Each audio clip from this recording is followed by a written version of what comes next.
Go, Jenny. Go, Jenny. Go, Jenny. Oh, stop. Okay. I'm supposed to be a distraught, crazy lady, and I just need 3 seconds to get into character. It's true.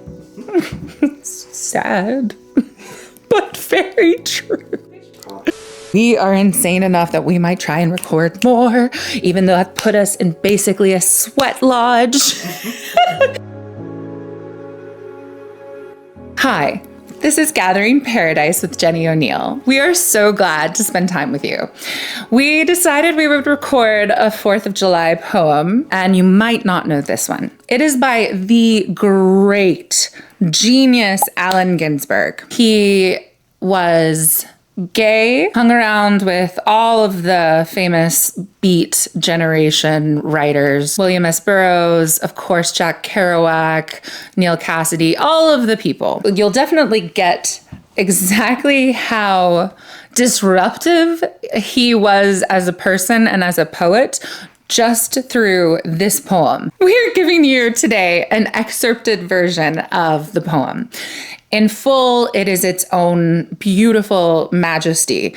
I am just doing the lines that speak to me the most and also I think carry the story, because the feel of this poem is very cluttered and noisy and raucous and desperate. And there's a feel of sort of nonstop modernity. And I didn't want to cut it so much that you lose that and you lose the randomness of it, the bizarreness of it, the sort of strange dazzle it has. But it is heavily excerpted, especially towards the end. We're talking about writers in the 1950s. So, I mean, he gives you a date in the first 2 lines. So keep that in mind when you're thinking about exactly how this poem comes off today, feels today, resonates right now, and realize this is more than a half century ago he was writing this poem. It's so prescient. It's so still true today in so many ways. Also, Allen Ginsberg was a big proponent of every progressive cause. So all the civil rights causes, he was very into those movements. He was also a gay man, into that part of the civil rights movement. And he is a big proponent of pot. We will hopefully find pictures, but he was very loud about how much he loved cannabis. So that comes up in the poem. America by Allen Ginsberg. America, I've given you all, and now I'm nothing. America, $2.27, January 17th, 1956. I can't stand my own mind. America, when will we end the human war? Go fuck yourself with your atom bomb. I don't feel good. Don't bother me. I won't write my poem till I'm in my right mind. America, when will you be angelic? When will you take off your clothes? When will you look at yourself through the grave? America, why are your libraries full of tears? I'm sick of your insane demands. Your machinery is too much for me. You made me want to be a saint. Are you being sinister? Or is this some form of practical joke? I'm trying to come to the point. I refuse to give up my obsession. America, stop pushing. I know what I'm doing. America, the plum blossoms are falling. I haven't read the newspaper for months. Every day somebody goes on trial for murder. America, I used to be a communist when I was a kid, and I'm not sorry. I smoke marijuana every chance I get. I sit in my house for days on end and stare at the roses in the closet. When I go to Chinatown, I get drunk, but I never get laid. My mind is made up. There's going to be trouble. My psychoanalyst thinks I'm right. America, I still haven't told you what you did to Uncle Max after he came over from Russia. I'm addressing you. Are you going to let your emotional life be run by Time magazine? I'm obsessed by Time magazine. I read it every week. Its cover stares at me every time I slink past the corner candy store. It's always telling me about responsibility. Businessmen are serious. Movie producers are serious. Everybody's serious, but me. It occurs to me, I am America. I'm talking to myself again. I'd better consider my national resources. My national resources consist of 2 joints of marijuana, millions of genitals, an unpublishable private literature that jet planes 1,400 miles an hour, and 25,000 mental institutions. I say nothing about my prisons, nor the millions of underprivileged who live in my flower pots under the light of 500 suns. America, how can I write a holy litany in your silly mood? America, you don't really want to go to war. America, this is quite serious. America, this is the impression I get from looking in the television set. America, is this correct? I'd better get right down to the job. It's true. I don't want to join the army or turn lathes in precision parts factories. I'm nearsighted. Psychopathic anyway. America, I am putting my queer shoulder to the wheel. Oh, that ending it's just so,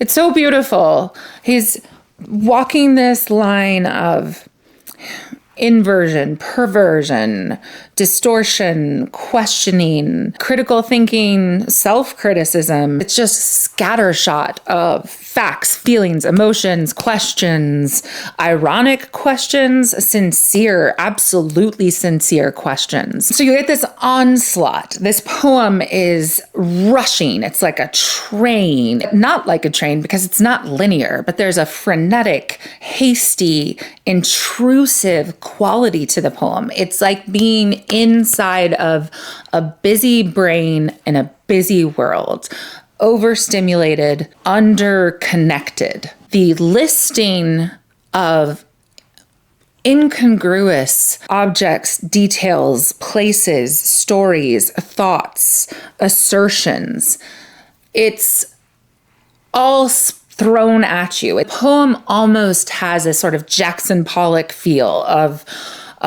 freedom, of chaos, of anarchy, and still it retains a very human narrative sense. You have a very strong sense of this person, even though this person is definitely a little crazy, wacky, strange, eccentric, but sometimes the people who are the most different, actually often the people who are most different have the keenest insights into the world around them because they're not part of the norm.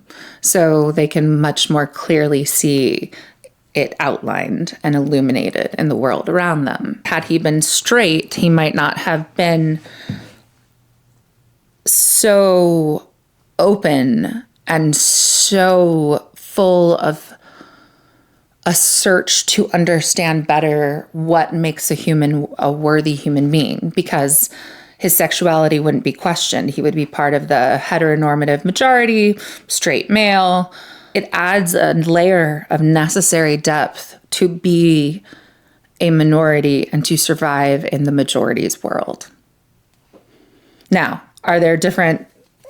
Is every gay man a Mensa, card-carrying Mensa member and a saint? No, definitely not. Or even a good person? No. What? I thought this was America. The poem gets so much of its power, and the reason that ending just rips me apart, but in the best way, is that constant tension between being a smart aleck, being at an ironic judgmental, joking distance, and then being so close up to a problem, being smashed into it. There's this constant clash of absurdity, wit, nonsense, menace. There's no real exact rhythm to this other than fast, very unspooled, very non-linear, but chaotic. It comes in just sort of, it's a swarm of words. But throughout that, it's like watching a school of fish or a flock of birds, starlings, moving fast but all sort of together at once in one direction. So this poem is always moving you towards, I am here, I'm witnessing you, America. America, I see problems around me. America, I know that you're not what I want, and I know that I'm not what you want. I know that you think my political questioning is immoral and treasonous. I know that you think my sexuality is an illegal, grotesque obscenity. I know that you think I'm less than human, but I'm still here. I'm still a citizen. I'm still a part. I'm still trying to understand you, to be part of you, to love you. I am putting my queer shoulder to the wheel. This is not when the word had been reclaimed, okay? This has nothing to do with that. He is using it as almost synonymously with saying the F word. It is a derogatory term that he humanizes so much. What's so powerful at the end is that you have the speaker who, with this sense, almost a childlike sense of like, I'm here, I'm ready, I don't know what to do, but I'll give you all I can. America, I'm putting my queer shoulder to the wheel. And there's also that sense of menace of like, is the wheel going to grind over him? It's really touching. It's really disturbing. Happy 4th of July. So that is our tribute to the beautiful Allen Ginsberg and his iconic work called America. We love you. Happy 4th of July. Okay, stop. Just let me go away, keyboard.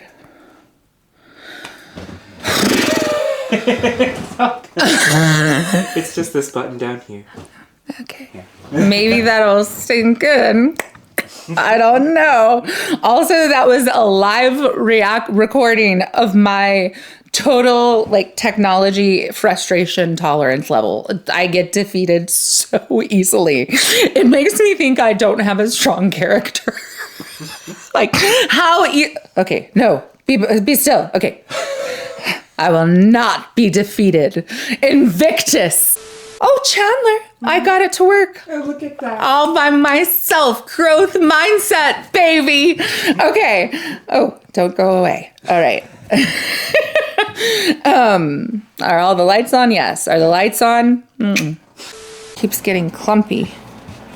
Okay. But if I brush it, it hurts. I'm toddler. Oh gosh, I gotta explain this poem too. How am I gonna explain this poem to America?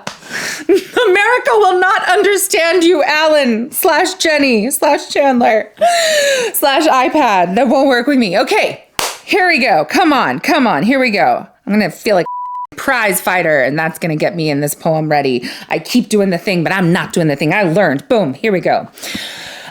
Shush. Also, we're filming in 1,000-degree heat because I don't want the sound of the air conditioner. So just keep that in mind, America.